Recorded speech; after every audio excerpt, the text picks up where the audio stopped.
Hi, so I got asked about storyboarding because I'm a storyboard artist and I haven't actually talked about it. So this is what I'm going to be talking about in this video. Hi, my name is Luis Escobar. I'm a storyboard artist on the Simpsons television show. I've been working on the show for over 20 years now, and I'm here to empower you. Um, basic storyboarding tips. Now, when I asked the person whose name is De Malmana what specifically he wanted me to talk about, he asked for two things. He asked for shot types and general information about workflow. So first, I'm going to be talking about shot types, and I'm going to be talking about very basic shot types in this video. In the next video I'm going to talk about a little bit more advanced, and then I'm going to talk about workflow. All right, so first let's talk about basic shot types. So I actually went on my sketchbook and I wrote down these notes, which are very visual. So here, let me start. Let's begin here. There are three types of shots, basic shots. There are objective shots, subjective shots, and point of view shots.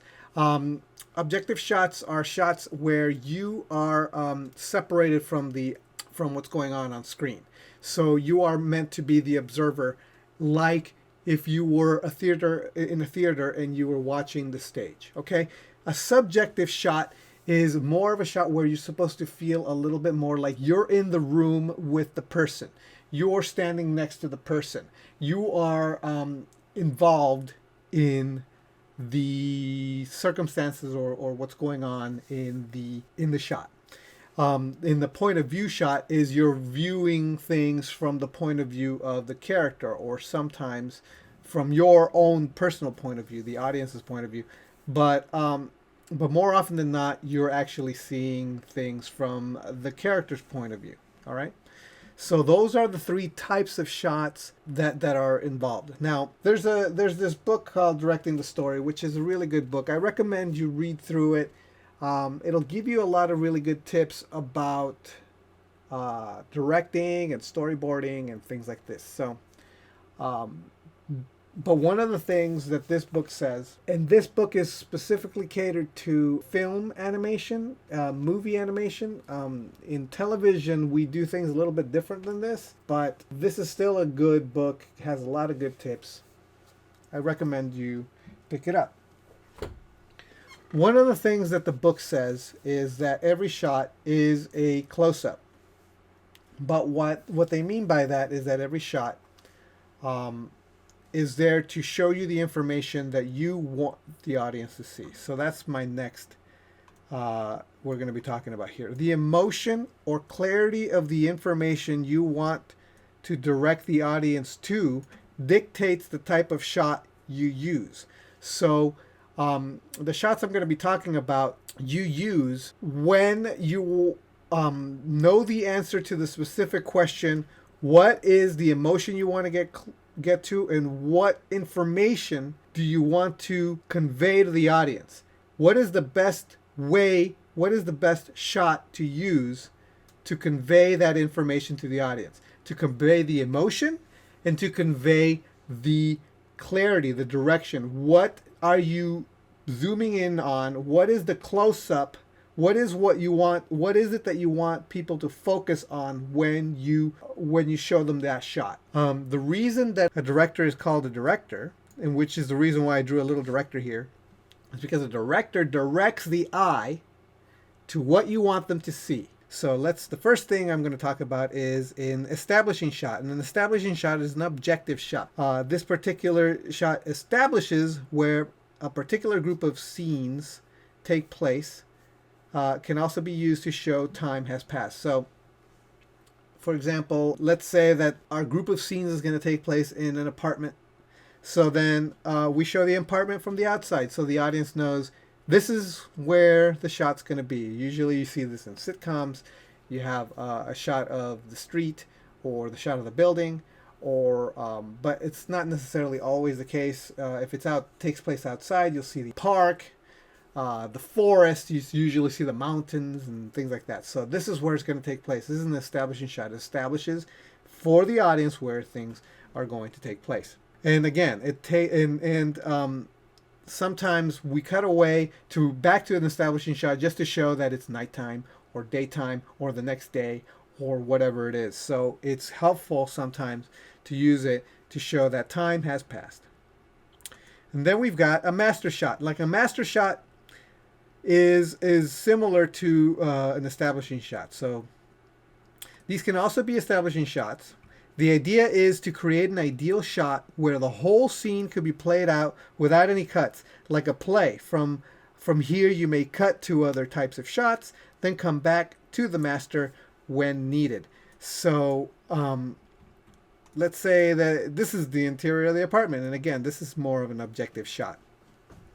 And well, you basically set up the shot so that again, it could be almost as if it's a play. You set it up like a stage. In an ideal master shot, you can have the entire scene, the entire action, everything that's going on in the shot take place in that one shot, and you should be able to clearly see it all.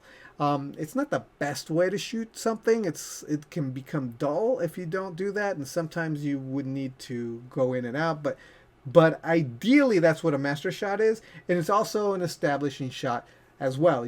It's an interior establishing shot where you could see where everybody's set up, where everybody's located compared to each other, that sort of thing. So master shots are not always used. A lot of the time you don't use them, but it's a good rule of thumb to see if you can put one in there just as a backup, just for clarity, that sort of thing. And then from the master shot, you can go into things like full shots, long shots, and close-up analysis, which I'm going to talk about right now. The next thing is a full shot or a long shot.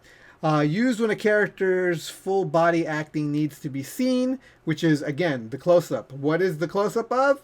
The whole body of the character. Why? Because we need to see what his body's doing, what he's acting. It tends to make the viewers feel a bit like an objective observer.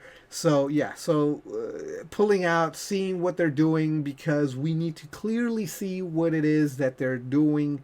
That's why we would use a long shot. We need to establish the acting, the full body acting. We use it only when we need to do that. We're focusing on what is necessary. Okay. All right. So next is a mid shot, when most of the body acting needs to be focused on, but not all of it. The closer view creates an intimacy with the viewer. So this is a mid shot, and it is objective or subjective depending on what you are using it for.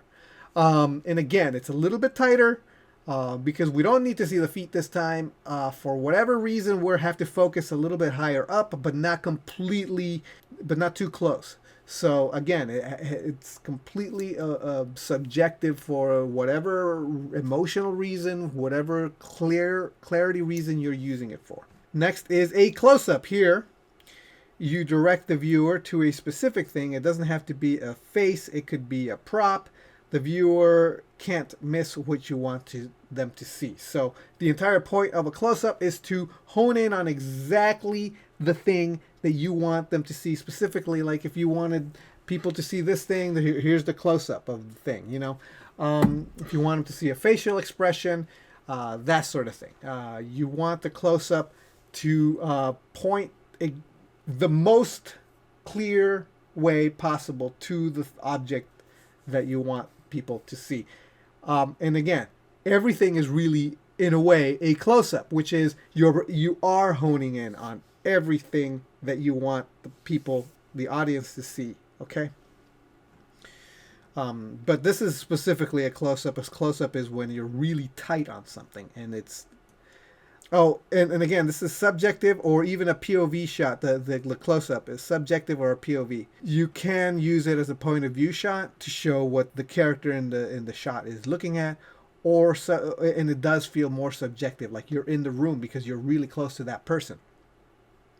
Okay, in an extreme close-up, it's also subjective, and it also can be a point of view shot where you're seeing it from the actor or the character's point of view, and it really does feel very subjective because it feels like very intimate. Okay, so like the close-up, only more so, often meant to make the viewer feel something. So a lot of the time, It's an emotional reason why you're going that extreme, honing in on someone's eye, or there's a scene in Weird Science where they do this extreme close up on the mouth, and it's meant to be like a goofy, meant to make you feel like it's frenetic and it's getting crazy. Yeah, and those are the shots. Of course, there's more.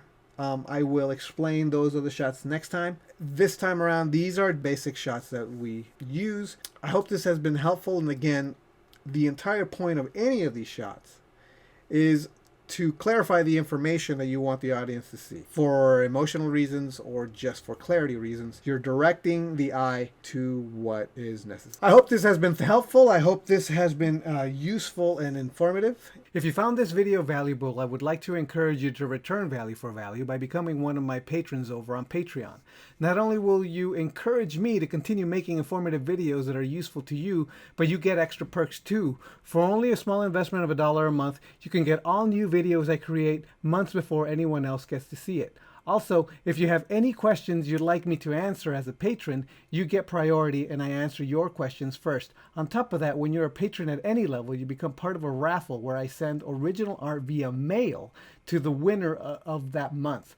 The higher your tier, the better your opportunity to win. Higher tier patrons also get access to any art I do in high-res JPEGs and also full access to PSD files to any work I do, including the PSD files of these videos. Currently, there's a huge backlog of downloadable files you can get, so right away you're going to get quite a lot of bang for your buck. And the more patrons I get, the better these videos will get. The more content I can produce. In other words, the more you benefit. Please consider becoming a patron. Thanks. The link to my Patreon is on the screen and in the description of this video. I will see you next time. All right. Bye.